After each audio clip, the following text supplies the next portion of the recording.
우리 좌우에 계신 분들에게 인사하겠습니다. 부활의 기쁨이 가득하시기를 바랍니다.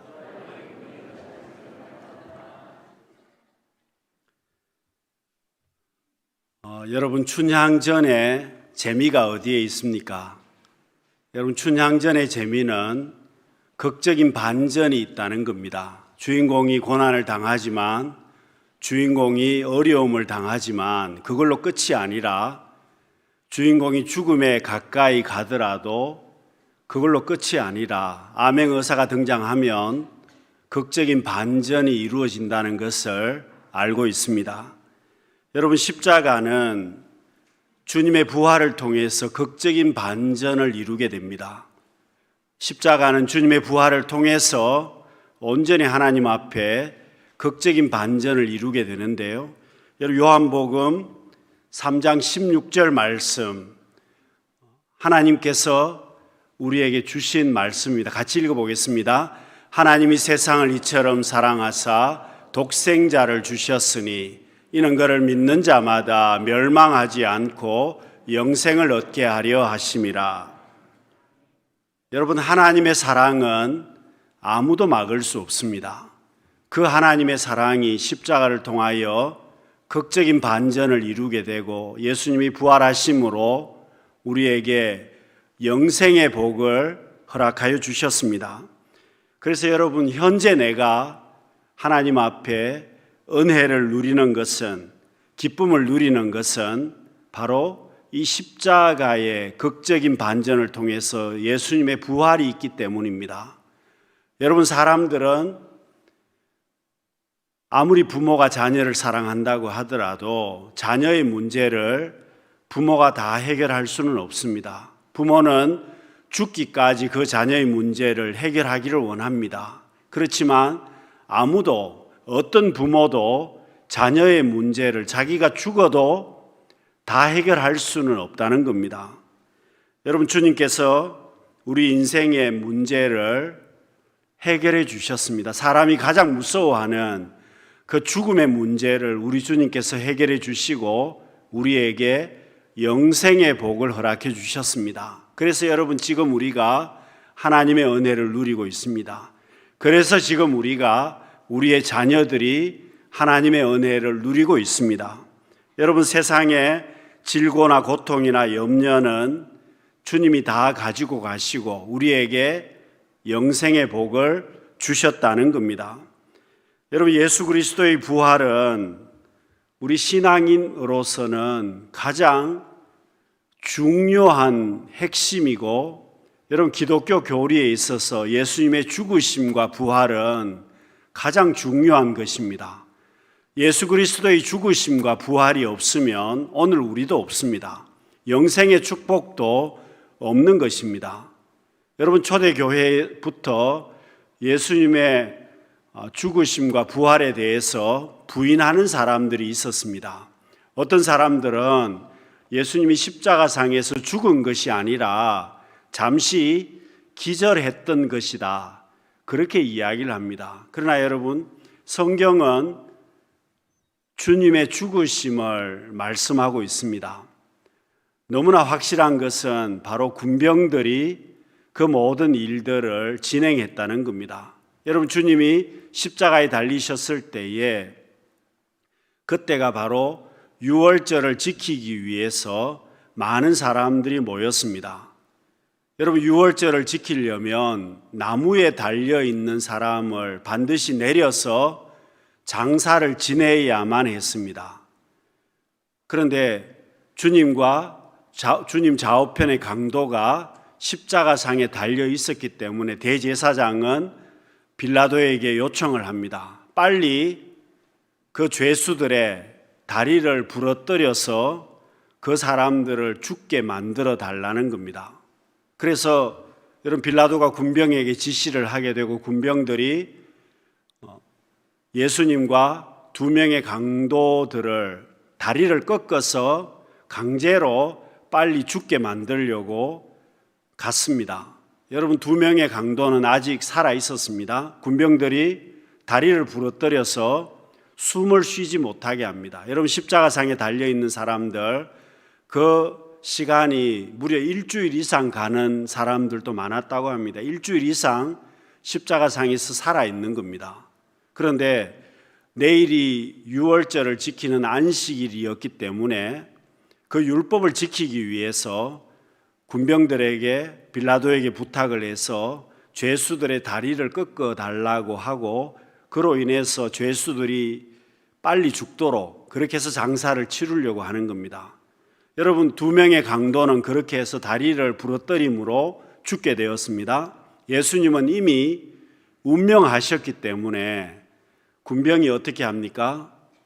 창을 가지고 예수님의 옆구리를 찌르게 됩니다. 물과 피가 쏟아졌습니다. 그렇게 해서 예수님을 장사 지내게 됩니다. 그리고 또 어떤 사람들은 그렇게 이야기합니다. 제자들이 예수의 시신을 훔쳐가고 도둑 맞은 것이라고 주장을 합니다. 예수님이 부활하신 것이 아니라 제자들이 훔쳐가 놓고 예수님이 부활했다고 그렇게 말하는 것이다. 그러나 여러분, 대제사장은 빌라도에게 부탁을 했습니다. 저 사람이 살아있을 때에 자기가 3일 만에 부활할 것이라고 공공연히 말을 했기 때문에 그것을 막기 위해서 군병들에게 지켜달라고 부탁을 했습니다. 여러분, 예수님의 무덤을 군사들이 지키고 있었습니다. 그런데 어떻게 해서 제자들이 예수님의 시체를 훔쳐갈 수가 있겠습니까? 여러분, 로마 군병은 굉장히 무서운 군대였습니다. 여러분, 과거 일제시대에 아이들이 울게 되면 부모가 겁을 주는 것이 순사가 온다고 하면 아이들이 울음을 뚝 그쳤다고 합니다. 호랑이가 온다고 해도 아이들이 계속 울음을 그치지 않았는데 일본 순사가 온다고 하면 아이들이 울음을 그쳤다는 겁니다. 그만큼 일본 순사가 무서웠습니다. 그런데 여러분, 로마 군병은 일본 순사보다 더 무서운 군대였습니다. 여러분, 예루살렘이 유대가 멸망할 때에 그때도 유월절을 지키기 위해서 전 세계에서 사람들이 예루살렘에 모였다고 합니다. 로마 제국의 티투스 황제가 예루살렘을 에워싸고 공격하기 시작했습니다. 그렇게 해서 예루살렘에서 죽은 사람의 숫자가 100만 명이 넘었습니다. 100만 명 이상을 죽였습니다. 그리고 남아있는 사람들 다 노예로 끌고 갔습니다. 그게 바로 로마 군대였습니다.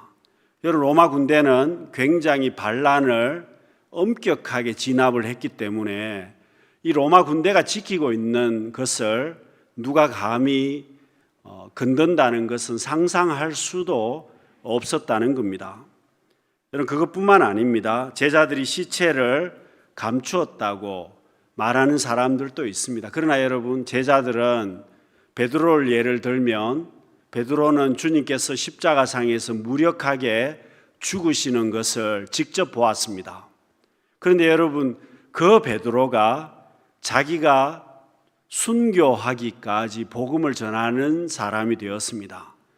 11명의 제자 모두가 다 순교하는 제자들이 되었습니다. 여러분, 만일 예수 그리스도의 부활이 거짓이라면 거짓을 위해서 누가 자기 목숨을 내어놓겠습니까?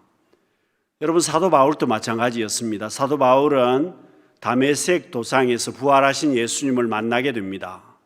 그런데 여러분, 바울은 그동안 예수 믿는 사람들을 핍박하고 잡아다가 감옥에 가두었습니다. 죽이려고 했습니다. 그런데 그 바울이 부활하신 예수님을 만나고 나서 이방인의 사도가 되었습니다. 그리고 여러분, 지금까지 교회가 전해지는 것, 지금까지 교회가 존립하는 이유가 무엇이겠습니까? 바로 예수 그리스도의 죽음과 부활을 믿기 때문에 지금까지 교회가 세워졌고 지금도 교회가 사명을 감당하고 있습니다. 교회가 존재한다는 그 자체가 예수 그리스도의 부활이 사실이라는 것을 증명한다는 겁니다. 아무도 거짓을 위해서는 자기 목숨을 버리는 사람도 없을 뿐만 아니라 여러분, 그것이 거짓이라면 교회가 존립하지 못합니다. 여러분, 오늘 우리는 부활을 믿는 하나님의 자녀들입니다. 오늘 우리에게 부활의 소망이 있습니다. 그래서 우리는 복 있는 사람입니다. 여러분, 베드로전서 1장 3절과 4절 말씀을 다시 한번 읽어보겠습니다. 우리 주 예수 그리스도의 아버지 하나님을 찬송하리로다. 그의 많으신 긍휼대로 예수 그리스도를 죽은 자 가운데서 부활하게 하심으로 말미암아 우리를 거듭나게 하사 산 소망이 있게 하시며 썩지 않고 더럽지 않고 쇠하지 아니하는 유업을 잊게 하시나니 곧 너희를 위하여 하늘에 간직하신 것이라. 여러분, 예수 그리스도가 부활하심으로 인해서 우리가 산 소망을 가지게 되었습니다. 주님이 부활하심을 통해서 우리는 소망 있는 사람이 되었습니다. 존 뉴턴이라는 사람은 어려서부터 자기 아버지를 따라서 배를 탔습니다. 이 사람이 나중에 그 배에 배를 모는 선장이 되었다고 합니다. 그런데 그 배가 보통 배가 아니라 노예선이었습니다. 아프리카에서 노예를 잡아다가 노예를 팔아먹는 그 노예선의 선장으로 이 사람이 일을 하게 되었습니다. 여러분, 이 사람이 토마스 아켄퍼스의 그리스도를 본받아라고 하는 책을 읽던 가운데 회개하게 되고 회심하게 되어서 성공해 목회자가 되었습니다. 여러분, 이 존 뉴턴이 목회를 하고 나중에 나이가 들어서 이제 병이 들었습니다. 병이 심해지면서 점점 기억을 잃어버리게 되었습니다. 치매가 왔다는 겁니다. 많은 사람들이 병문안을 와서 물었습니다. 제가 누군지 아시겠습니까? 평소 잘 아는 사람입니다. 그런데 뉴턴이 대답합니다. 모르겠다. 그러면 목사님, 당신이 누군지는 아십니까? 뉴턴이 그렇게 이야기했습니다. 그럼 내가 누군지는 알지. 나는 죄인이고 나를 위해서 예수님께서 십자가에서 죽으시고 부활하셨다네. 나는 죽기까지 이것을 기억할 것이네. 여러분, 존 뉴턴이 쓴 찬송시가 바로 우리가 잘 부르는 어메이징 그레이스입니다. 여러분, 오늘 우리에게 왜 우리가 복 있는 사람이 되었겠습니까? 여러분, 왜 우리가 복 있는 사람이 되었겠습니까? 우리가 예수 그리스도의 부활, 예수 그리스도의 그 부활의 주인공이 나 자신이 되었기 때문입니다. 그래서 여러분, 우리는 복 있는 사람이 되었고 소망 있는 사람들이 다 되었습니다. 사랑하는 성도 여러분, 부활의 소망으로 남은 생애를 살아갈 수 있는 우리 성도님들이 되시기를 바랍니다. 여러분, 부활의 소망이 있는 사람에게는 평강이 있습니다. 여러분, 세상에는 절대로 평강이 없습니다. 그러나 부활의 소망이 있는 사람은 평강이 있습니다. 예수님께서 십자가에 달리셨을 때에 예수님이 십자가에서 달리시고 죽으셨을 때 제자들은 두려워서 숨어 있었습니다. 모든 제자들이 한 집에 들어가서 문을 잠그고 숨어 있는데 부활하신 예수님께서 제자들을 찾아오셨습니다. 그리고 제자들에게 주님이 하신 말씀은 너희에게 평강이 있을지어다 라고 말씀하십니다. 여러분, 핍박이 두려워서 숨어 있는 제자들에게 주님은 너희에게 평강이 있을지어다 라고 말씀하시는데 왜 여러분 부활하신 주님께서 평강을 말씀하시겠습니까? 여러분, 오늘 우리는 원래 평강이 없는 사람들입니다. 하나님과 나 사이에 죄 문제로 인해서 나는 평강이 없습니다. 죽어야 되는 사람입니다. 멸망을 당해야 되는 사람인데 예수님께서 십자가를 지시고 죄 문제를 해결하시고 부활하심을 통해서 우리가 하나님과 나 사이에 평강이 생겼습니다. 내가 하나님이 주시는 평강을 누리게 되었습니다. 여러분, 이제는 죽어도 영생의 복을 누리는 사람들이 되었다는 겁니다. 여러분, 초대교회 성도들이 왜 순교를 하면서까지 죽음을 두려워하지 않았겠습니까? 초대교회 성도들은 십자가에 달려서 순교한 사람들도 있었습니다. 목베임을 당하는 사람들도 많았고 화형에 처해지는 사람들도 있었습니다. 사자의 밥이 되는 그런 성도들도 많이 있었습니다. 그런데 그들이 순교를 하면서까지도 그들은 두려워하지 않습니다. 죽음이 두렵지 않습니다. 그들은 평강이 있었습니다. 왜 여러분 죽음의 자리에서조차 평강이 있었겠습니까? 바로 예수님께서 부활하셨다는 것, 우리에게 예수 생명이 있다는 것을 그들은 가지고 있었기 때문입니다. 그래서 여러분 사도 바울은 부활의 주님을 만난 다음에 모든 것을 배설물처럼 여겼다고 고백을 했습니다. 내가 이 땅에서 100년을 살아도 내게 여러분 예수 생명보다 더 귀한 것은 없다는 겁니다. 내게 예수 생명이 있으니, 천국의 복이 내게 있으니 이 땅에서는 그 모든 것들을 귀하게 여기지 않았다는 겁니다. 사랑하는 성도 여러분, 사람들에게 제일 무서운 것은 죽음입니다. 너 죽인다라고 하면 사람들이 제일 무서워하는데 이 죽음의 자리가 제일 무서운 것입니다. 그런데 여러분, 오늘 우리는 주님께서 십자가에서 죽으심으로 모든 저주는 주님이 감당하셨습니다. 그리고 오늘 우리에게 영생의 복을 허락해 주셨습니다.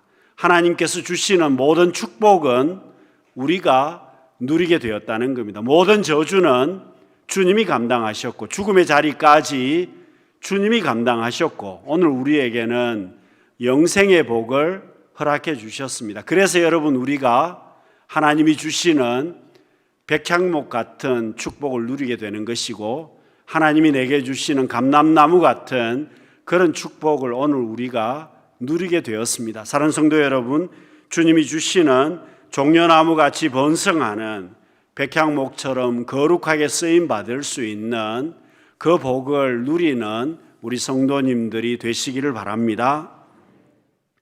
여러분, 부활의 소망이 있는 사람은 이 복음을 전하는 사람이 되어야 합니다. 내게 부활의 소망이 있으면, 내가 예수 생명으로 인해서 천국 백성이 되었다면 나는 이 복음을 전하는 사람이 되어야 한다는 겁니다. 여러분, 기독교 복음의 핵심은 예수 그리스도의 죽음과 부활입니다. 그것이 바로 복음입니다. 내가 하나님 앞에 부활의 소유자가 되고 영생의 복을 누리는 사람이 되었다면 우리가 해야 될 일이 뭐냐? 복음 전하는 삶을 살아야만 합니다. 여러분, 마태복음 28장 19절과 20절 말씀을 같이 읽어보겠습니다. 그러므로 너희는 가서 모든 민족을 제자로 삼아 아버지와 아들과 성령의 이름으로 세례를 베풀고 내가 너희에게 분부한 모든 것을 가르쳐 지키게 하라. 볼지어다 내가 세상 끝날까지 너희와 항상 함께 있으리라 하시니라. 여러분, 부활하신 주님께서 제자들에게 무엇을 명령하셨습니까? 복음을 전하라고 말씀하십니다. 여러분, 부활하신 주님께서 성천하시면서 제자들에게 주신 명령은 땅끝까지 가서 복음을 전하라는 겁니다. 선교하고 전도하라는 것입니다. 여러분, 만일 어떤 사람이 눈이 보이지 않습니다. 맹인입니다. 그런데 그 맹인이 낭떠러지로 계속해서 가고 있으면 가만히 보고 내버려 두시겠습니까? 아이들이 놀고 있는데 차가 뒤로 후진하고 있다면 여러분, 그 아이들을 가만히 보고 내버려 두시겠습니까? 여러분, 세상 사람들, 복음을 알지 못하는 사람들은 아직 많이 있습니다. 아직 복음을 듣지 못한 사람들 많이 있습니다. 저들의 생명이 누구한테 달려 있다는 겁니까? 오늘 우리들에게 주님께서 맡겨주셨다는 겁니다. 여러분, 사실 하나님께서 천사를 보내시면 쉽게 전도할 수 있습니다. 하나님께서 천사를 보내셔서 기적을 베풀어 주시면 쉽게 전도할 수 있습니다. 그렇지 않습니까? 여러분, 믿지 않는 사람들에게 천사가 와서 내일 다음 주까지 교회 안 가면 다음 주에 죽게 될 것이라고 하면 여러분, 교회 안 나오겠습니까? 여러분 쉽게 얼마든지 전도할 수도 있고 교회 나오게 할 수도 있습니다. 그런데 여러분 하나님께서 그렇게 하시지 않는다는 겁니다. 전도에 미련하게 보이는 방법 같지만 그 전도의 방법을 통해서 선교의 방법을 통해서 복음이 전해지기를 원하십니다. 누가 가야 되겠습니까? 내가 그 복음을 전해야 한다는 겁니다. 여러분 복음을 전하는 것은 내가 전해야만 합니다. 내가 먼저 부활하신 예수님을 만났기 때문입니다. 여러분 길 가다가 금덩어리 주스면 좋겠습니까? 산에 가서 산을 가다가 산삼을 발견하면 좋겠습니까? 여러분 금덩어리 발견하는 것이나 산삼을 발견하는 것보다 더 귀한 것이 부활의 소식입니다. 여러분 그 부활을 통해서 내가 영생의 복을 누리기 때문입니다. 그래서 여러분 우리가 주님 만난 결과가 어떻게 되었겠습니까? 내가 먼저 영생의 복을 누리는 사람이 되었습니다. 내가 먼저 영생의 복을 누리는 사람이 되었기 때문에 나도 이 복음을 전해야만 합니다. 어느 신학자가 예수님의 부활을 4개의 문장으로 설명을 했습니다. 첫째, 예수님의 부활은 마침표다. 예수님이 부활하심을 통해서 죄의 마침표가 찍혔다는 겁니다. 예수님이 부활하심을 통해서 저주가 마침표가 되었다는 겁니다. 예수님이 부활하심을 통해서 사탄과 사망에 대해서 마침표가 찍혔다는 겁니다. 주님의 부활은 또 쉼표라는 겁니다. 이 세상은 쉼이 없는 세상입니다. 여러분 잘 살면 잘 살수록 걱정이 많습니다. 염려하는 것이 많습니다. 그래서 여러분 선진국일수록 불안지수가 더 높다고 합니다. 잘 살면 잘 살수록 염려하고 더 걱정한다는 겁니다. 그런데 예수님께서 부활하심을 통해서 우리가 주님 안에서 평강을 누리게 되었습니다. 주님 안에서 영원한 안식을 누리게 되었습니다. 그래서 부활은 쉼이라는 겁니다. 여러분 부활은 느낌표라고 이야기를 했습니다. 여러분 봄이 되어서 꽃을 보면서 사람들 감탄하시는 분들이 있습니다. 아름답다고 느낌을 가지고 감탄하시는 분들이 있는데 여러분 정말 우리가 감탄해야 되는 것은 예수님께서 나를 대신해서 십자가를 지시고 부활하시고 내게 영원한 생명을 주셨습니다. 그래서 여러분 주님의 부활이 나의 영생의 복이 되었다는 것, 이것보다 더 큰 느낌표가 어디에 있겠습니까? 여러분 예수 그리스도의 부활은 그럼에도 불구하고 물음표라고 이야기를 했습니다. 왜 물음표냐? 신비이기 때문입니다. 이 부활이 사실이고 눈으로 또 성경에 확인된 사실이지만 그러나 인간의 방법으로 인간의 상식으로 설명할 수 없는 일이기 때문에 신비로운 사건이라는 겁니다. 그래서 부활은 물음표이다 그렇게 말을 했습니다. 사랑하는 성도 여러분, 오늘 우리가 부활절을 맞이했습니다. 예수 그리스도의 부활이 있기 때문에 우리가 영생의 축복을 받았습니다. 예수 그리스도의 부활이 있기 때문에 내가 전도해야 합니다. 예수 그리스도의 부활이 있기 때문에 선교해야 합니다. 예수 그리스도의 부활이 있기 때문에 내가 충성하는 일꾼이 되어야만 합니다. 예수 그리스도의 부활이 있기 때문에 내가 헌신자가 되어야만 합니다. 예수 그리스도의 부활이 있기 때문에 내가 수고하고 충성하지 않습니까? 사랑하는 성도 여러분, 우리가 예수 그리스도의 그 부활하심을 다시 한번 기뻐하면서 감사하면서 내게 주신 귀한 사명 잘 감당할 수 있는 부활의 주인공이 되는 우리 모두가 될 수 있기를 바랍니다. 기도하겠습니다.